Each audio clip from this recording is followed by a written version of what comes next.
یہ بھائی نے سوال پوچھا ہے کہ بعض مساجد کے اندر میں نے دیکھا ہے کہ جب تکبیر کہنے والا قد قامت الصلاۃ کہتا ہے تو لوگ کھڑے ہوتے ہیں، لیکن بعض مساجد کے اندر بلکہ اکثر مساجد کے اندر یہ ہے کہ امام کھڑا ہوتا ہے، لوگ اپنی صفیں درست کر لیتے ہیں، بعد کے اندر تکبیر کہی جاتی ہے. دونوں میں سے کون سا طریقہ مسنون ہے؟ مسنون تو ان میں سے کوئی نہیں، صرف یہ ہے کہ ایک شخص اقامت کا یہ ضروری ہے. اب شروع سے کھڑے ہو جائیں لوگ، اس میں بھی کوئی بات نہیں.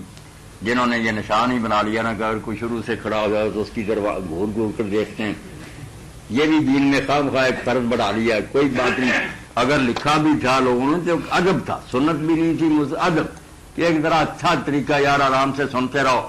جب وہ کہے گا اس میں بھی اختلاف کہ کہاں کھڑے ہوں گے. کچھ کہتا ہے حی علی الصلاۃ پر کھڑے ہوں گے، کچھ کہتے ہیں حی علی الفلاح پر، کچھ کا قامت الصلاۃ پر، کچھ کہتے ہیں جب ختم ہوگی. یہ بھی فقہ میں سارے یہ جھگڑے ہیں. مانتے سب ہے کہ یہ کوئی ضروری ہے نہیں، بے شک پہلے سے کھڑا ہو جائے تو اچھا. اب پہلے کھڑے ہونے سے جو فائدہ وہ تو آپ کے سامنے آ گیا کہ صفحے وغیرہ ٹھیک ہو جاتی ہیں امام کے اللہ اکبر کہنے سے سب. اب اگر تکبیر ختم ہونے پر یا قد قامت الصلاۃ پر کھڑے ہوں گے یہ ٹھیک ہی ہوتے رہیں گے، ادھر اللہ اکبر ہو جائے، کتنی گڑبڑ ہوگی نا. تو اس کو دین نہیں بنانا چاہیے، نہ یہ اتنا ہم مسئلہ. باقی کو بیٹھا رہو تو مجرم وہ بھی نہیں. یہ اہل حدیث اور جو بندی اگر سمجھے نا یہ بیٹھا رہا اس نے کوئی قصور کر لیا، ایسی بات نہیں. چاروں امام جو ہیں ان کے ہاں یہ باتیں ہیں کہ ادب سے اگر بیٹھ کر سنتا رہے، جواب دیتا رہے اور موقع پر جا کر اٹھ کھڑا ہو تو ٹھیک ہے. قد قامت الصلاۃ یا حی علی الصلاۃ پر ایسی بات نہیں، نہ کوئی یہ جرم ہی نہ کوئی دینی حکم. یعنی گنجائش ہے، گنجائش، بیٹھا بھی رہ سکتا، کھڑا بھی ہے. امام مالک سے جب پوچھا گیا انہوں نے کہا دین نے اس بارے میں کوئی حد نہیں، اگر کوئی بوڑھا ہے تو بعد میں اٹھ کھڑا، جوان ہے شروع سے مسئلہ نہ بناؤ، یہ مسئلہ کوئی نہیں. موطا میں صاف انہوں نے بتایا دینی کوئی نہیں یہ بات. حضرت ابو درداء رضی اللہ تعالیٰ عنہ کے حوالے سے بھائی نے ایک سوال پوچھا ہے، بات پتہ نہیں درست ہے یا آپ ہی وضاحت فرمائیں گے کہ یہاں ایک تکیہ پڑا ہوا تھا نا اوپر، وہ کیا وہ حضرت ابراہیم علیہ الصلوۃ والسلام کے حوالے سے لکھا ہوا تھا مثال کے طور پر کہ جب انہوں نے اپنی بیوی کے بارے میں یہ کہا تھا کہ یہ میری بہن ہے، تو کیا وہ اسی نوعیت کی بات تھی؟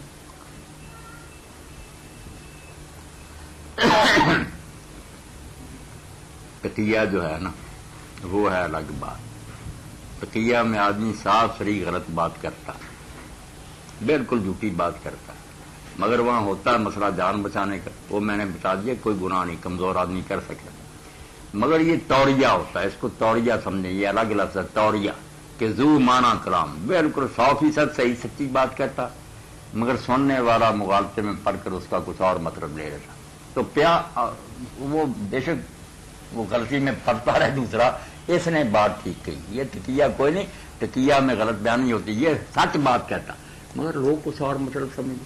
جیسے حضرت صدیق اکبر رضی اللہ تعالیٰ عنہ سفر ہجرت میں انہوں نے بہترین اور یہ توڑیہ کیا کہ لوگ ان سے واقف تھے، تاجر جو تھے سارے لوگ جانتے تھے.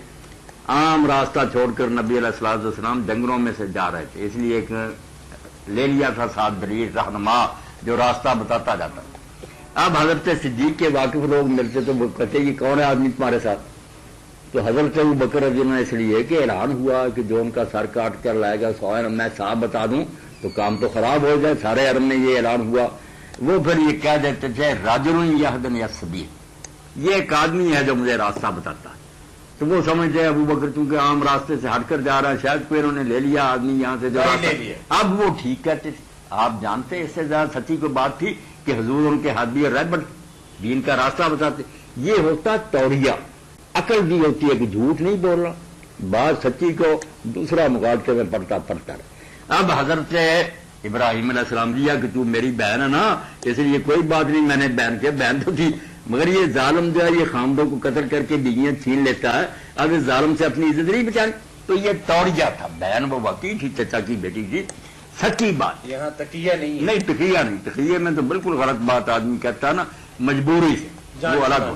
ہاں یہ جو ہے نا توڑیہ معاف جس کو کہتے ہیں کہ جھوٹ سے بچنے کے لیے ایسی. روزے کے حوالے سے بھائی نے پوچھا ہے کہ روزہ افطار کروانا یا روزے کا فدیہ ادا کرنا یا صدقۃ الفطر جو ہے بجائے یہاں دینے کے اگر زلزلہ زدگان کو دے دیا جائے تو کون سا عمل زیادہ افضل اور بہتر ہے؟ زلزلہ زدگان کی مدد کرنا زیادہ بہتر.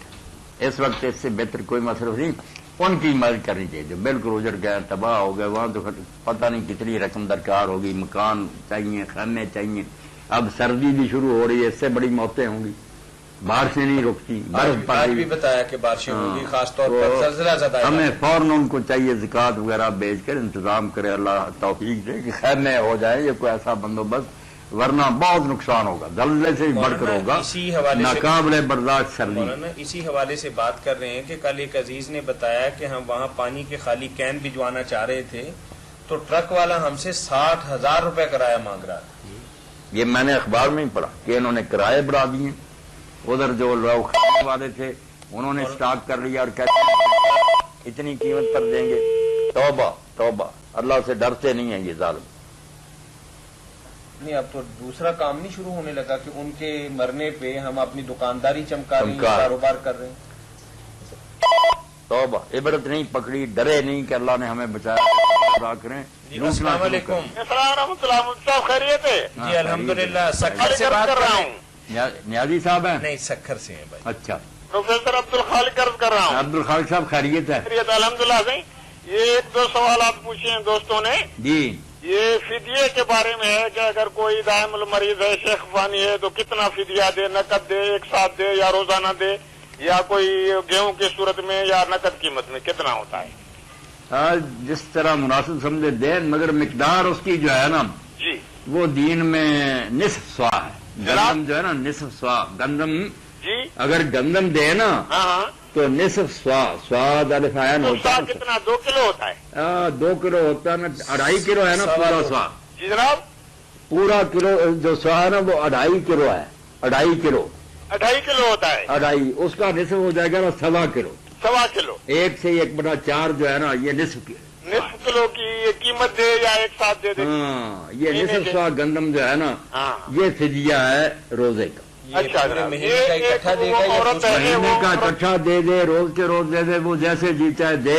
اچھا اچھا جناب، اگر سارے مہینے کی بھی مقدار بنا لے نا ایک ہاں سوا تو ایک سوا ساتھ پہلے کسی ایک آدمی کو دے سکتا ہے؟ دے سکتا، اچھا جناب۔ دے سکتا۔ تو دوسرا سوال یہ ہے کہ ایک عورت تو دودھ پلانے والی عورتیں ہوتی ہیں، وہ روزہ نہیں رکھتی، جی ان کے لیے فدیہ اور قضا دونوں ہے یا صرف فدیہ ہے؟ نہیں، دونوں کی اجازت ہے اسے، اگر وہ آگے موقع کسی پر وہ روزے رکھ لے، قضا کر لے تو پھر فدیہ سے بچ جائے گی، اچھا جناب، اور اگر فدیہ دے دے تو قضا پھر معاف۔ روزہ نہیں ہے؟ دونوں کی رخصت ہے اسے۔ اچھا، اس میں بعض کتب نے لکھا ہے کہ فدیہ اور وہ دونوں دے، کئی لوگ دونوں اس کا فدیہ بھی دے اور قضا بھی کرے۔ یہ پیچھے میں نے بیان کیا، کچھ تو اس کو ڈبل سزا دیتے ہیں نا کہ وہ فدیہ بھی دے قضا بھی کرے، کچھ کہتے ہیں سزا ایک ہونی چاہیے، کچھ کہتے ہیں کہ صرف قضا کرے، جناب۔ کچھ کہتے ہیں صرف فدیہ دے۔ میں نے درمیان کی بات جو صحیح تھی بتا دی کہ دونوں میں سے جون سا جی چیک کرے، ہاں، قضا کر لے یا فدیہ دے۔ یہ مناسب انصاف کے کرینے کیا یہی ہے؟ ہاں، کیونکہ یہ جناب، یہ قنوت کے متعلق کیا ہے کہ وہ رکوع سے پہلے افضل ہے، راجی ہے، یا رکوع سے پہلے ہے؟ جی، قنوت جو ہے نا وطر کی، یہ رکوع سے پہلے افضل ہے، یعنی پہلے افضل ہے۔ ہاں بہتر۔ اچھا، تو اس کے درمیان وہ اللہ اکبر پھر وہ یہ اللہ اکبر کہہ لینا اچھا کہ جب سورت ختم ہو تو اللہ اکبر کہہ کر پھر شروع کرے نا، یہی زیادہ بہتر ہے۔ اچھا، اسی وقت کیا ہاں، جائے۔ یہی۔ اور یہ بعد میں ہاتھ اٹھا کر یہ ہرمین میں ایسے ہوتا ہے، یہ تراویوں میں یہ وطر دکھاتے ہیں تو یہ ہاتھ اٹھا کر دعا کرنی نا 3 صحابہ کرام سے ثابت ہے، حضرت عمر ہیں، ابن عباس ہیں، ہاتھ حضرت اٹھانے، عبداللہ ابن مسعود ہیں، ہاتھ بالکل اٹھانے ان سے یہ مذکور ہوا، اس لیے ہاتھ اٹھا کر کر لے تو بہتر ہے۔ رکوع کے بعد، نہیں پہلے، یہ بھی پہلے ہے، پہلے۔